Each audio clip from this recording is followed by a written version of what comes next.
महाराष्ट्रातल्या मराठा माणसानं येताना जरी रस्त्यात कुठं काय नाही मिळत तर आपणच सज्ज राहा.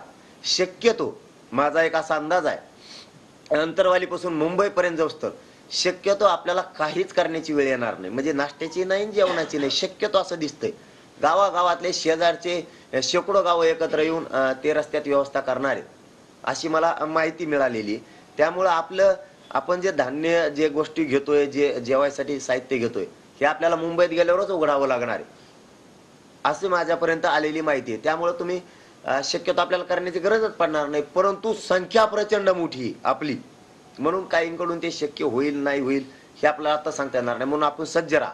आपल्या गोष्टी आपण काय जिथं आपल्याला वाटेल तिथं आपली तुकडी उभा राहिली की आपण लगेच जेवण करायचे, पाणी घ्यायचंय, पाण्याची व्यवस्था करायच्यात. आपण आपले शक्य असले तर टँकर सोबतच घ्या, शक्य असले तर ॲम्ब्युलन्सवाल्यांना पण सांगा, शक्य असेल तर आपले सगळं धान्य जागेवरच पीठ त्याचे तयार करून घ्या आणि कोरडं जास्तीचं घ्या जेणेकरून जास्त दिवस टिकल खाण्यासाठी.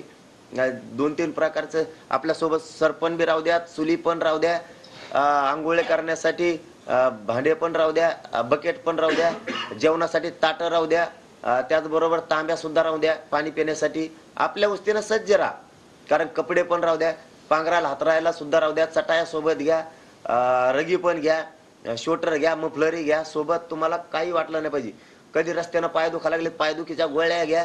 गोळ्या खायच्या कान मुंबईला चालायचं, आता मागं पुढं बघायचंच नाही, कुणी थांबायचं नाही. दुखायला लागलं कोणाची वाट बघायची अजिबात नाही. ताप आली की गोळी घेतली की निघाला पुढं. जेवायला भूक लागली, आपली तुकडी थांबली, सगळ्यांनी जेवण करायचे. उदाहरणार्थ तुमच्या गाडीत उदाहरणार्थ 10 लोक आहेत. तुमच्या ट्रॅक्टरमध्ये म्हणा, टेम्पोत म्हणा, तुमच्या पिकअपमध्ये म्हणा, किंवा तुमच्या ट्रकमध्ये तुमची काय वस्तू असेल, टमटम असेल किंवा तुमची 4 व्हीलर गाडी असेल, तिची मागची सीटं काढून टाका. मागं तुमचे 4-5 जण झोपतील त्याच्यात, कारण त्याला घरच बनवायचं थोडक्यात.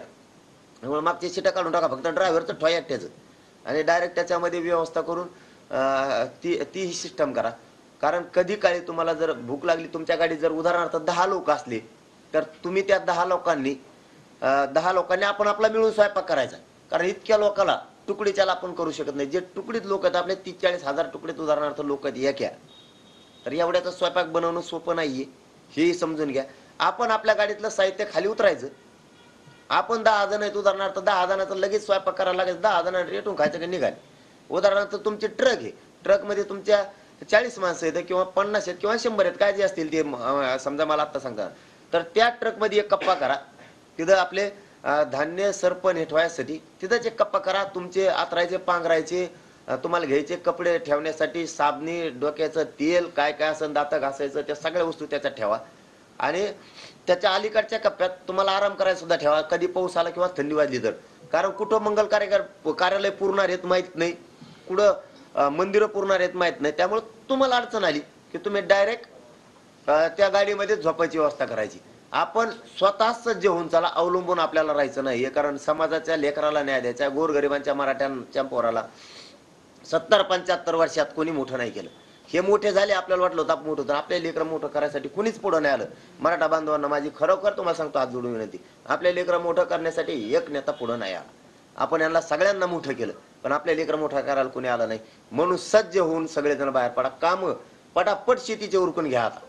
कारण 20ला एकदा बाहेर पडलो की आरक्षण घेऊन वापस यायचं. त्याच्यामुळं आपण सज्ज राहा. आपण आपल्या गाड्याचा स्वयंपाक करायचा, आपण आपल्या गाड्यात स्वयंपाक केला की पुढं चालायचं. रक्षण प्रत्येक गाडीत, हे महाराष्ट्रातल्या मराठा समाज प्रत्येक गाडीत 2 स्वयंसेवक सज्ज ठेवा. प्रत्येकाच्या 10 असले तरी त्याच्यात 2 स्वयंसेवक, 50 असले तरी 2. कारण तुमच्या तुकडीचं रक्षण तुम्हाला करायचंय, रात्रीचा गस्त तुम्हाला घालायचा. कुणी उद्रेक नाही केला पाहिजे आपल्या याच्यावर. त्याच्यामुळं प्रत्येक माणसानं सज्ज राहायचं. प्रत्येक कोणी उद्रेक नाही केला पाहिजे, कोणी जाळपोळ नाही केली पाहिजे. आपलं हे शांततेचं आंदोलन याच्यासाठी आपल्या तुकड्यातल्या प्रत्येक माणसानं स्वयंसेवक व्हायचंय आणि आजूबाजूला सज्ज राहायचे. आपला माणूस आपल्या तुकडीमध्ये कोण घुसतोय आणि काय करतंय याच्यावर लक्ष ठेवायचं. कारण आपल्या गाड्यातच आपण झोपायचं, म्हणजे आपल्या गाड्याचं रक्षण सुद्धा आपणच करायचं, म्हणजे आपल्याला काही बाधा येणार नाही. पंक्चर गाड्या झाल्या तर आपले पंक्चर काढणारे आपणच व्हा. ते गावाकडून येताना साहित्य घेऊन या, हवा भरायची आपण, पंक्चर काढणारे आपण. आपलं कामच आपण करायचं स्वतः. आता कुणाला शोधायला जायचं नाही, कोणीही नियमाच्या बाहेर जायचं नाही, कोणी मध्ये व्यसन करायचं नाही, त्याला डायरेक्ट घरी काढून दिलं जाणार. कोणी उद्रेकासारखं काही शांतता भंग करायचं काम करायला त्याला धरायचं, पोलिसात ताब्यात द्यायचं. ते आपला असू किंवा बाहेरून आलेला असू. आणि बाहेरून आपल्या तुकडीत कोणी येऊ शकत नाही, आला बी तरी आपण ते धरून द्यायचं. रात्रंदिवस आपण टीमा तयार करायच्यात आपल्या आपल्या तुकडीमधल्या, ते आपण आपलंच काम करायचं. आम्हाला निवेदन दिलं नाही, आम्हाला सांगितलं नाही, आम्हाला आदेशच नाही, सूचनाच नाही, डायरेक्ट आत्तापासून कामाला लागायचे. तुमच्या गाडीत तुम्ही सज्ज होऊन यायचे. आपल्या एका गाडीत 2 स्वयंसेवक म्हणजे तुम्ही सज्ज होऊन आलात. ज्या तुकडीत असाल त्या तुकडीत गेल्याबरोबर तुमच्या स्वयंसेवकाला काम लावून द्यायचं, एवढंच काम ठेवायचं. तिथं गेल्यावर कोणती तुकडी येईन काय येईन मग काही कळणार असं नाही. घरूनच तुमचं असं लक्षात घ्यायचं, तुमची गाडी तुमच्या गाडीतले लोक म्हणजेच आपण सगळ्याला आपल्याला आता काम करायचं. तिथं गेल्याच्या नंतर सांगायचं. रात्रीच्या मग तिथून पुढे तुकड्या पडायच्या. रात्रीच्या गस्तीवर कोण, पहारा द्यायला कोण, दिवसभर कोण. फक्त फोटो काढण्यासाठी कोणी गडबड करायची नाही, कारण तिथं गोंधळ आपल्याला काय होऊ द्यायचा नाही, गर्दी करायची नाहीये. सेल्फ्या काढायसाठी आपण नंतर निवांत आहे, आरक्षण मिळाल्यावर एकमेकाचे फोटो काढा, सेल्फ्या काढा, काहीही हरकत नाही. पण सध्या एकच फोकस, एकच ध्येय, मुंबईकडे कूच करायची. मराठ्यांनो अशी धडक मारा की देशात अशी कोणी धडक मारली नसं. आणि गेल्यावर बिना यशाच्या माघारी नाही यायचं, विजयाच घेऊन माघारी यायचं. याच्यासाठी घरी नाही थांबायचं, आता घराच्या बाहेर पडायचं.